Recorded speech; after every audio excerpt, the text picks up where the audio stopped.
Namaskar and welcome to Teaching Mantra. In part 1, I have explained micro lesson plan on the skill of introduction for maths by demonstration method. And in this video, I will be explaining method 2 when you have to introduce your topic simply by asking the questions related to their previous knowledge. In part 1, I have explained the pro forma, so do watch part 1. Now the second method. Suppose you have to make a micro lesson plan on the skill of introduction for class 8th. Your subject is maths and your topic is circumference of a circle.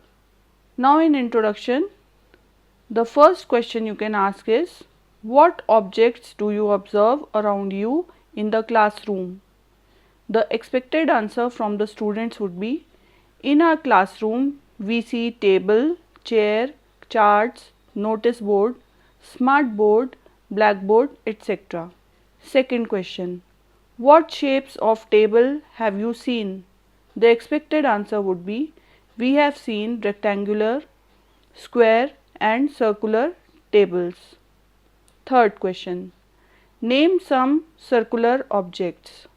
The expected answer would be wheels, button, CD, coins, clock, dartboard, plate, etc.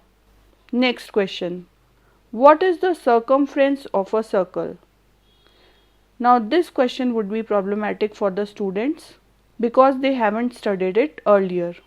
Now you will write statement of aim, that is, today we shall study about or we will learn about circumference of a circle. Now how will you present it in your group where you will be the teacher and rest of the 5 or 6 pupil teachers would be your students.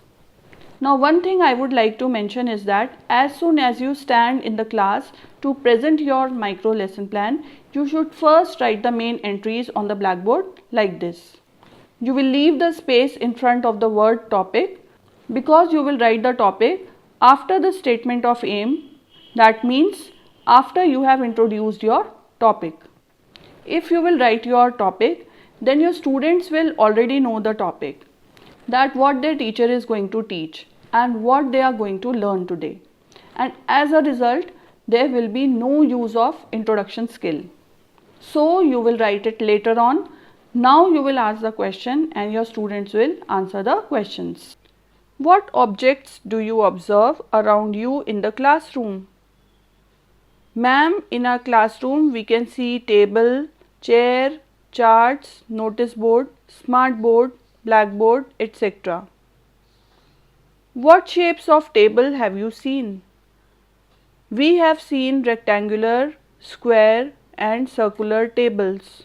Name some circular objects: wheels, buttons, CD, coins, clock, dartboard, plate, etc.